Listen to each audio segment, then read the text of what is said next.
When I uncovered my wife's affair with our best friend's husband, I thought my life was shattered. But what started as betrayal turned into the most unexpected twist I never saw coming. My name's Ben, and my wife, Sarah, and I have been married for almost 10 years. We built a good life together, close friends, steady jobs, and the kind of relationship that others would call solid. Or at least, that's what I thought. We have a circle of friends we've grown close with over the years, and among them are Jen and Tom. Jen has been one of Sarah's best friends since college, and Tom and I got along easily. Our kids play together, our families go on trips. We even have a standing double date night once a month. So I never questioned the hours Sarah spent with Jen and, by extension, Tom. But looking back now, I can see that's when things started to change. A few months ago, Sarah became more distant. At first, I thought it was just work stress. She'd been taking on extra projects, staying late, coming home exhausted. She'd wave off my questions with a smile and say, "Just deadlines," or "I'll catch up on rest soon." I brushed it off, trusting her, but the excuses became more frequent. I started noticing small things, too. She was glued to her phone, constantly texting or on social media, and whenever I walked into the room, she'd quickly lock her screen or turn her phone face down. I'd ask who she was chatting with, and she'd say it was Jen or one of the moms from school. It felt off, but I didn't want to be that suspicious husband, especially since Jen was such a big part of her life. Then came the double dates. Sarah was always the one suggesting we do more group activities. Normally, she'd let me know if she had a night out planned, but now it was almost a weekly event. Late dinners, quick drinks, or a walk to catch up. Every time, she'd say it was just her and Jen, and since they'd been close forever, I didn't question it. But something about her behavior gnawed at me.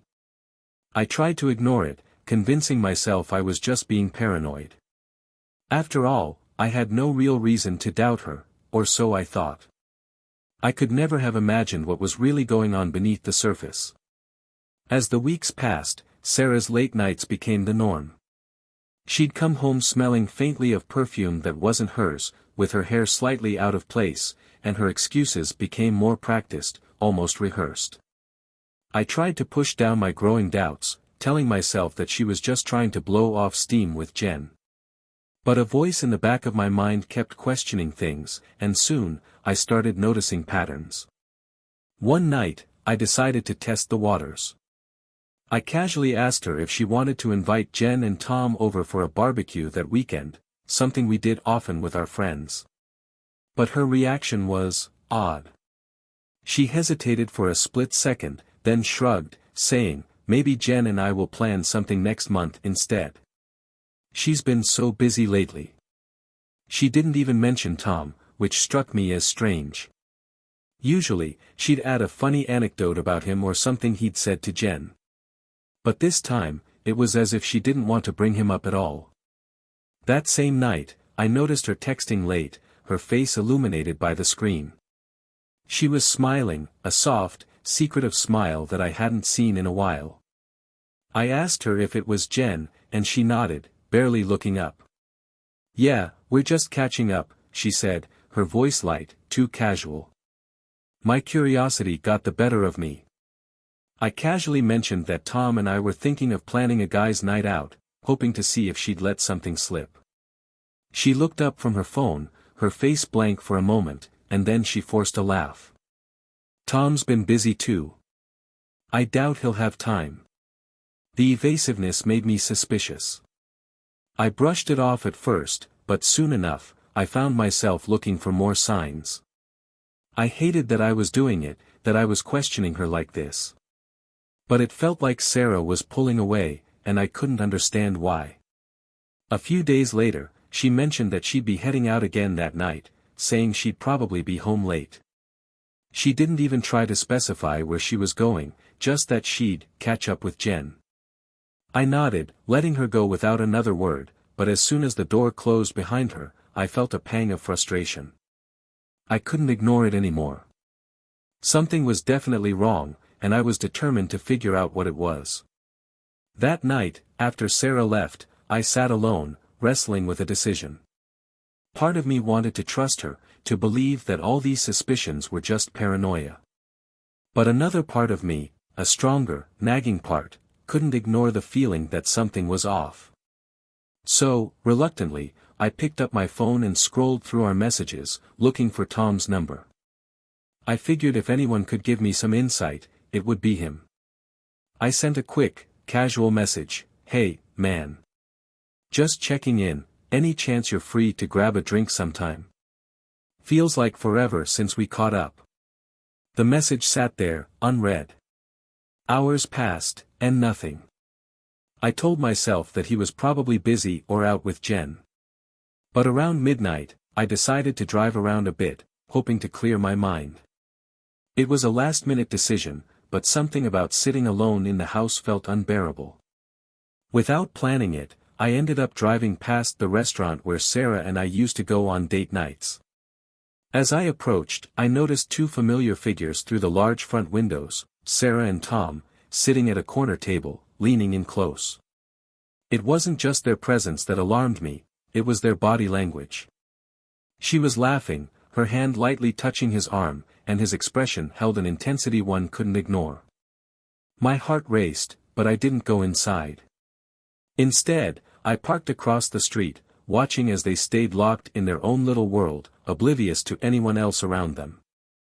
After an agonizing 15 minutes, they stood up, paid, and left together. I followed them at a distance, not entirely sure what I'd do or say if I confronted them. But what I saw next left no room for doubt. They walked to Tom's car, parked in a nearby lot, and before getting in, they leaned in, sharing a kiss. Not a friendly peck, but the kind of kiss that carries secrets. The kind of kiss that confirms every fear and suspicion I'd been trying to ignore. I drove home, hands shaking, my mind numb with shock. Sarah had betrayed me, and with Tom, of all people. A friend. Someone I trusted. I sat in the dark, my thoughts spiraling as I replayed every moment that had led to this.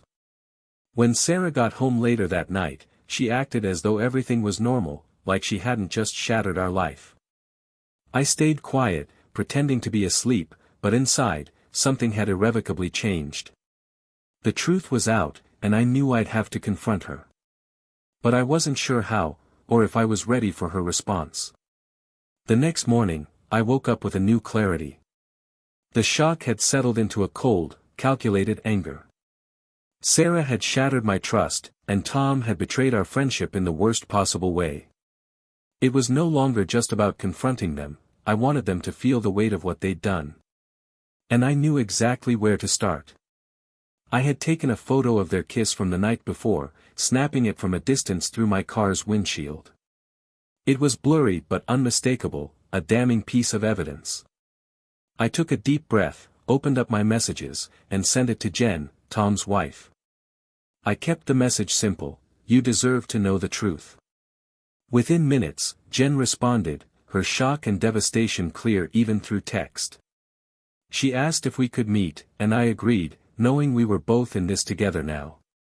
I felt a strange sense of relief in sharing the truth with her. It was like the first step in a plan I was forming, a way to make sure neither Sarah nor Tom could walk away unscathed. When Jen and I met later that day, her face was pale, eyes red-rimmed from crying. She barely held it together as she thanked me for telling her. I could tell she was still processing, and frankly, so was I. But as we talked, we both knew we couldn't let them get away with this. They'd lied to us, betrayed us, shattered our families, and we deserved to make them feel the consequences. We spent hours plotting out every angle, every move we'd take to ensure their betrayal would leave a lasting impact. I would confront Sarah and initiate divorce proceedings, taking every possible asset. I'd make sure that legally, she'd be left with nothing but the bare minimum. And as for Tom, Jen was ready to go after him with everything she had. But there was one final piece to my plan. I wanted to expose their affair in the most public way possible. They'd hidden behind lies and secrecy, but I'd make sure everyone in our friend group, and our families, knew the truth. They'd no longer have a place to hide. The plan was in motion, and as Jen and I parted ways that day, I felt a strange, grim satisfaction. Sarah and Tom had thought they could betray us and go on as if nothing had happened. But they were about to learn just how wrong they were. I spent the night preparing, fueled by a simmering anger that had turned into icy resolve. Jen and I had our plan in place, and now it was time to put it into action. I'd been hurt, betrayed, but I wasn't going to let them walk away unscathed. I waited until Sarah was home from work the next evening, sitting quietly in the living room as she walked through the door. She barely glanced my way, distracted by her phone as usual. I took a deep breath and spoke up, my voice steady. "Sarah, we need to talk." She looked up, surprised by the serious tone, but she quickly masked it with her usual casual smile. "Of course. What's up?" I held up my phone, showing her the photo of her and Tom kissing. Her smile faded, her face going pale as she took in the image. For the first time, she seemed genuinely caught off guard, her mask slipping. "Care to explain this?" I asked, my voice cold, barely concealing the anger simmering beneath. She stumbled over her words, trying to find something, anything, to say.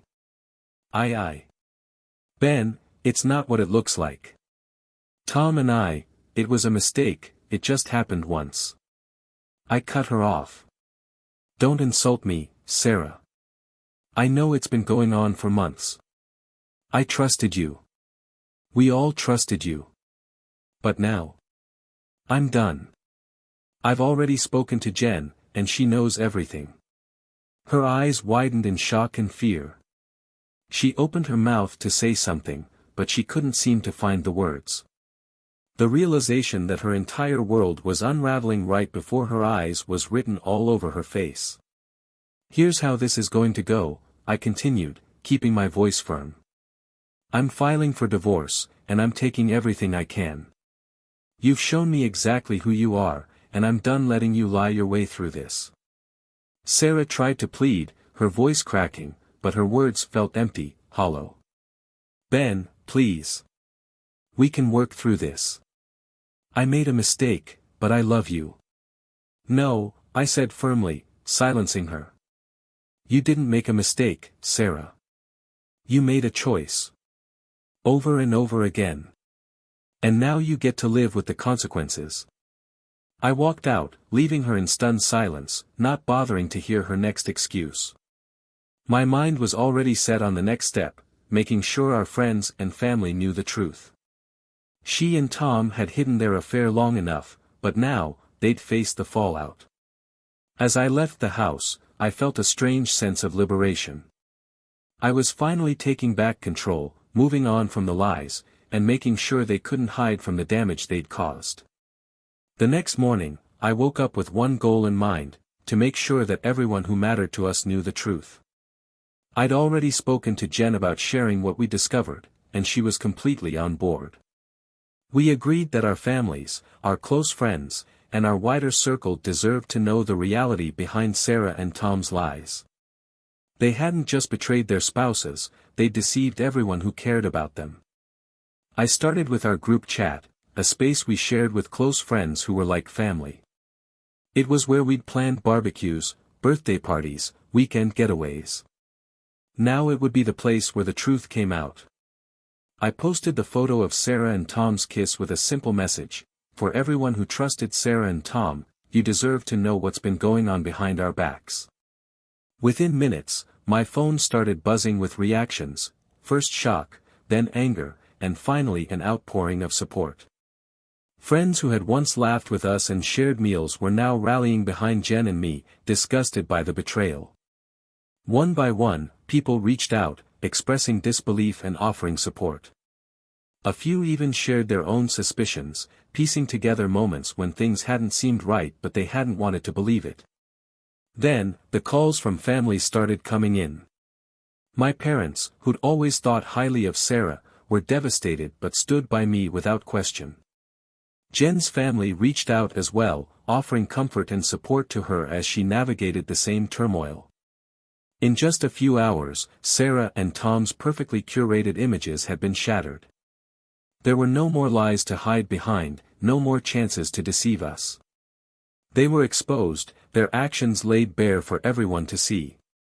Later that afternoon, I heard from Jen. She was handling things in her own way, but we agreed that we weren't done yet. We both wanted to make sure that when it came time for divorce proceedings, we would be fully prepared to move forward with everything we had. Our lawyers were informed, and both of us were committed to making sure Sarah and Tom would walk away with as little as possible. I could only imagine the panic they were feeling, watching as their entire support system turned against them. They'd made their choices, thinking they'd never be caught. But now, they had nowhere left to hide. For the first time since this nightmare began, I felt a sense of peace. I knew I was taking my life back, piece by piece, and I was determined to rebuild on my own terms. By the end of the day, the truth about Sarah and Tom's betrayal had spread through every circle. Friends who had once admired them were now reaching out to me, expressing their disbelief and disgust. I could feel the shift, like the final pieces falling into place. They were alone in this mess they'd created, forced to confront the reality of their actions. The following morning, Sarah tried to reach me. I ignored her calls, her texts, each one more desperate than the last. But her messages had the same hollow excuses I'd already heard: it was a mistake, it didn't mean anything, and, we can work this out. Her pleas only fueled my resolve. There was no going back now, and she was starting to realize that. That afternoon, I received a call from Tom. I considered ignoring it, but something made me pick up. His voice was shaky, a mixture of fear and anger. "Ben, I'm sorry, alright? Things got out of hand, but this is all too much. Don't you think you're going overboard?" "Overboard?" I replied, keeping my tone cold. "You slept with my wife, Tom. You didn't think twice about betraying Jen and me, and now you want sympathy. You and Sarah did this to yourselves." He was silent for a moment, then stammered, "Look, maybe we can meet up and talk this through, like adults." I laughed bitterly. "Adults? You're only reaching out now because you're cornered. You made your choices, and now you'll live with them." I hung up, feeling a strange sense of satisfaction. There was no way I'd give him or Sarah any more of my time. That evening, Jen and I met to discuss the next steps in our plan. She had started her own divorce proceedings and was determined to make sure Tom faced consequences just as severe as Sarah's. We compared notes, our legal teams working in sync, each determined to strip Sarah and Tom of as much as possible. As we sat there, both of us exhausted but resolute, Jen looked at me and said, "I never thought I'd be in this position. But honestly, I'm glad we're in it together. I don't think I could do this alone." I nodded, feeling the same gratitude. "Me too. If they thought we'd just sit back and take it, they couldn't have been more wrong." From that moment on, I knew there was no room left for doubt or regret. Together, we would ensure that Sarah and Tom felt the weight of their choices, both in and out of the courtroom. As the divorce proceedings officially began, I braced myself for the process ahead. My lawyer and I went through every detail, meticulously preparing to secure my assets and keep Sarah from taking anything more than she deserved, which was next to nothing. We had evidence, witnesses, and the support of everyone who knew what Sarah and Tom had done.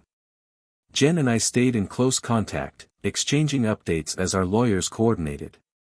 She had uncovered financial records showing that Tom had funneled money from their joint account for lavish outings he'd claimed were for work. It turned out these expenses were from his nights out with Sarah, covering fancy dinners and weekend stays they'd told us were business trips. Jen's lawyer was preparing to use this as evidence, setting Tom up for a brutal financial reckoning. But then, as the reality of the court case began to sink in, Sarah reached out again. This time, it wasn't just texts or calls. I opened the door one evening to find her standing on the porch, looking desperate and worn. "Ben, please," she started, her voice trembling. Just hear me out. We don't have to go to court. Let's settle this quietly. I don't want us to hate each other. I held back a bitter laugh, hardly able to believe the audacity. You weren't worried about hate when you were sneaking around with Tom. Why should I care about making things easy for you now? Tears filled her eyes, but I wasn't moved. This was the same woman who had lied, who had shattered our life without a second thought. Her desperation was nothing more than a reaction to the consequences she hadn't anticipated. Ben, she whispered, her voice shaky, I made a mistake. I know I hurt you, but, can't we just end this peacefully? Without dragging it through the mud? Peacefully. I replied, my voice steady. Sarah, you've already dragged everything through the mud. You chose to destroy our marriage, our friendships, everything. The least I can do is ensure you pay the price.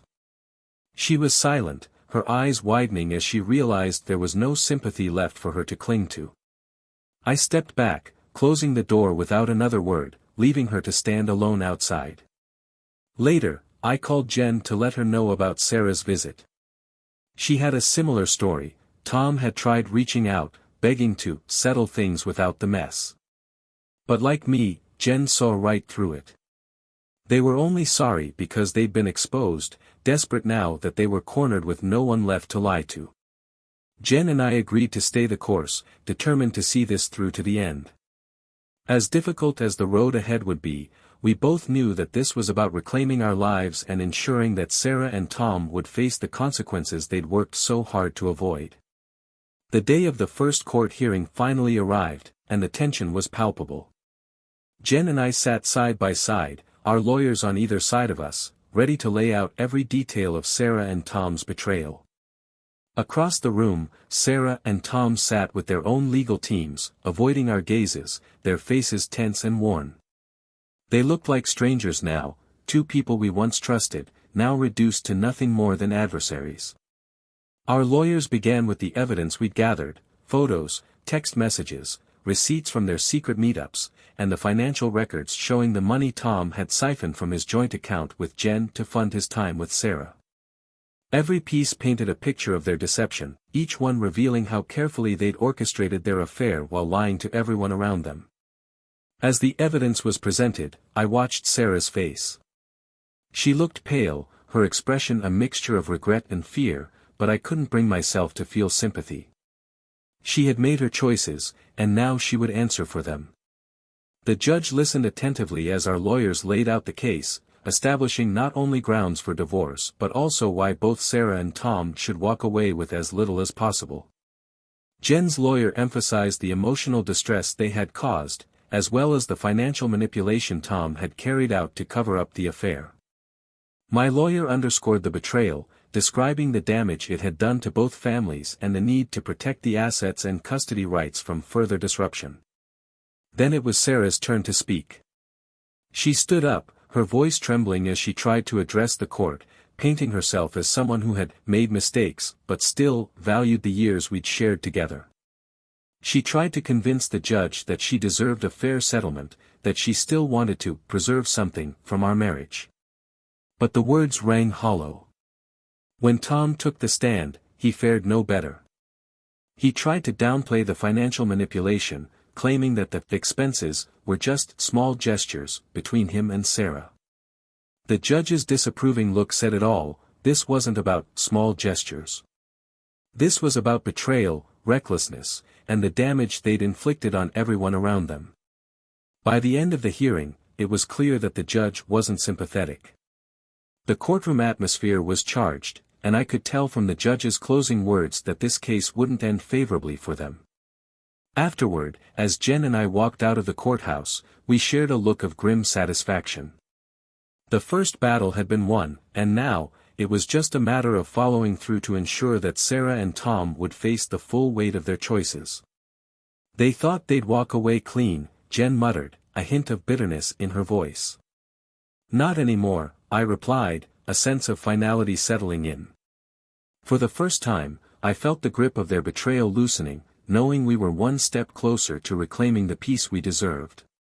After that first hearing, the reality of the situation seemed to finally dawn on Sarah and Tom.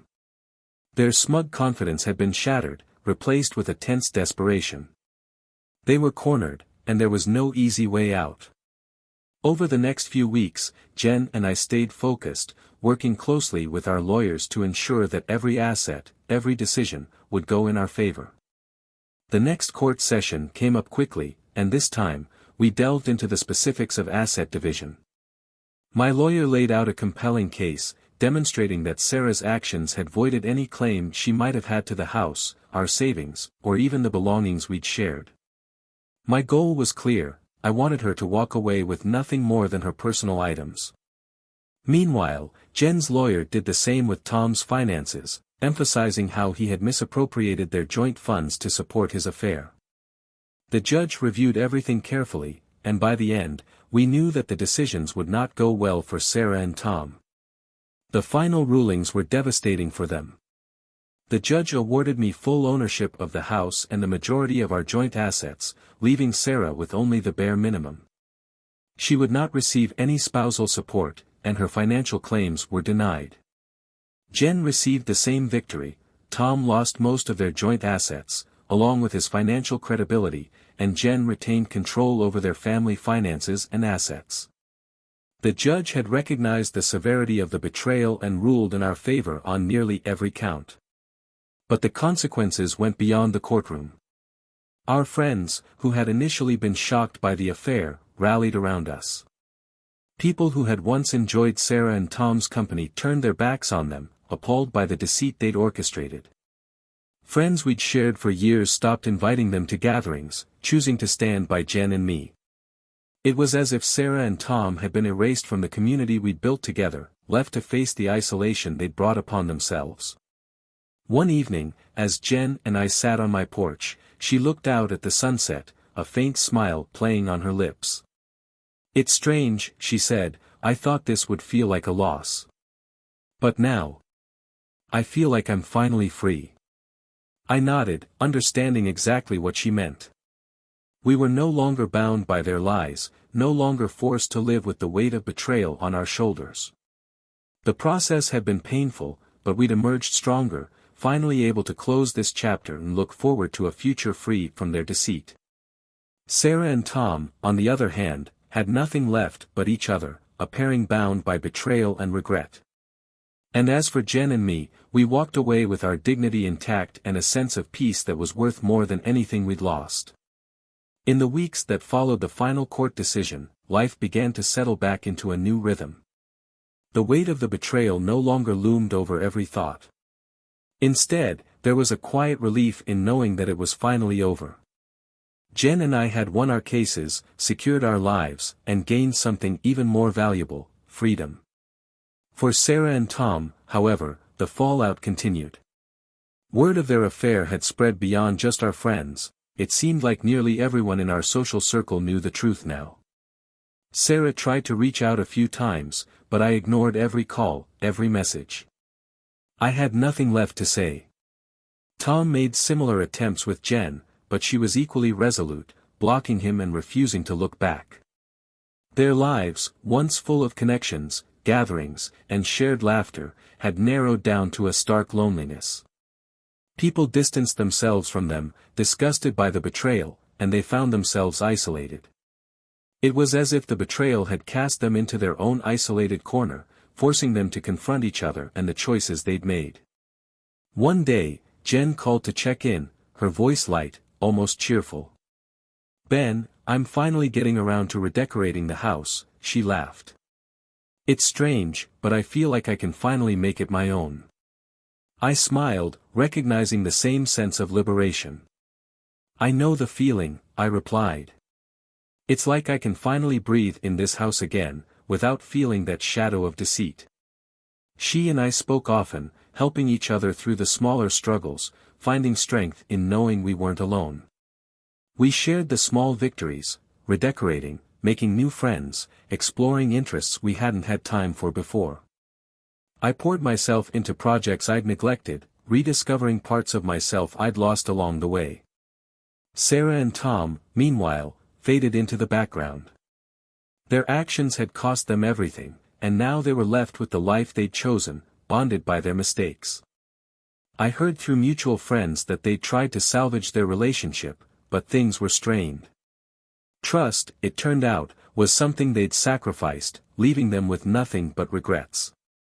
And as I looked toward the future, I realized that I didn't need revenge to feel satisfied anymore.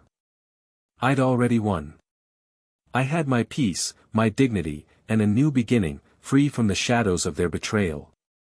Jen and I both walked away from it all with something far greater than we'd lost, a renewed sense of self and the knowledge that we could move forward, stronger than before. After months of legal battles, confrontations, and emotional upheaval, life had finally settled into something resembling normalcy. I had moved on from the anger, and the emptiness left by Sarah's betrayal was slowly being filled by a sense of peace and purpose. But what I didn't expect was to feel a new sense of connection with someone who had been by my side through it all, Jen. Our shared experiences in court, the late-night phone calls, and the support we offered each other had created a bond one hadn't anticipated. At first, it was just the natural result of everything we'd been through together, two people rebuilding after unimaginable betrayal. But over time, I found myself looking forward to our talks, to hearing her laugh, to the warmth that seemed to surround every conversation we had.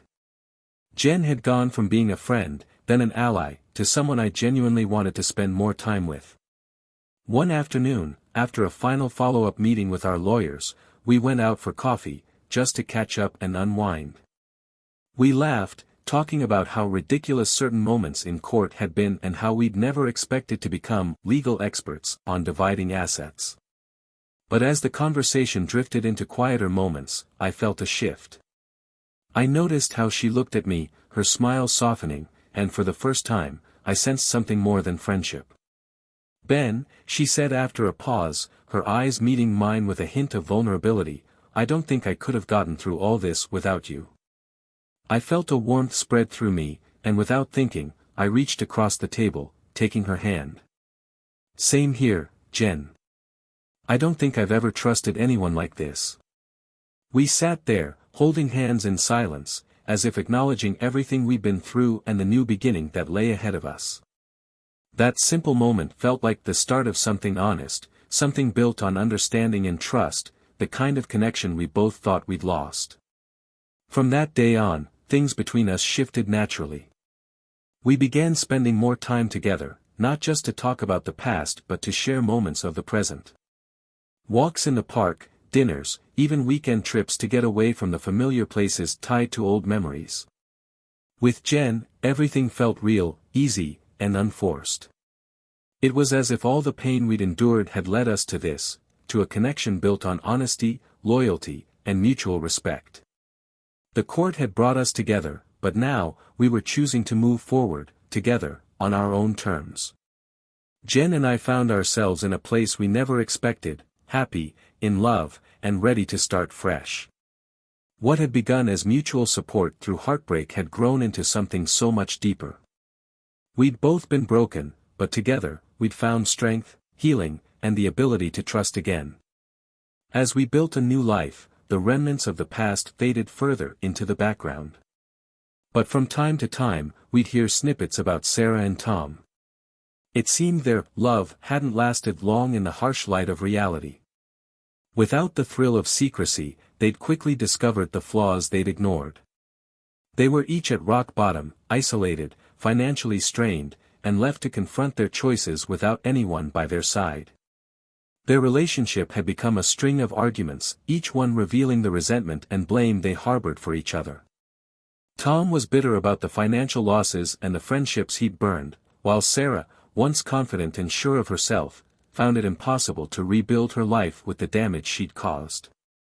In the end, they had nothing left to hold them together. Their connection, built on lies and betrayal, had crumbled just as quickly as it had begun. Meanwhile, Jen and I focused on our future. We filled our lives with the kind of love we'd both dreamed of, a love built on honesty, compassion, and shared experiences. We traveled together, made new memories, and supported each other in ways we hadn't thought possible. For the first time in a long time, I felt at peace, truly grateful for where life had taken us, despite the painful journey it took to get here. One evening, as we sat on the porch, watching the sunset, Jen took my hand, her gaze warm and content. "I think we've finally found what we deserve," she said softly. I looked at her, feeling the depth of everything we'd been through. "Yeah," I replied, squeezing her hand. "It took a lot, but I wouldn't change a thing if it meant ending up here with you." And that was it, the past was behind us. Our cheaters had made their choices and paid the price, while Jen and I had found something far more meaningful. We'd both come through the fire, and now, together, we were ready for the future. For the first time, our lives were our own again, filled with hope, love, and the promise of something real.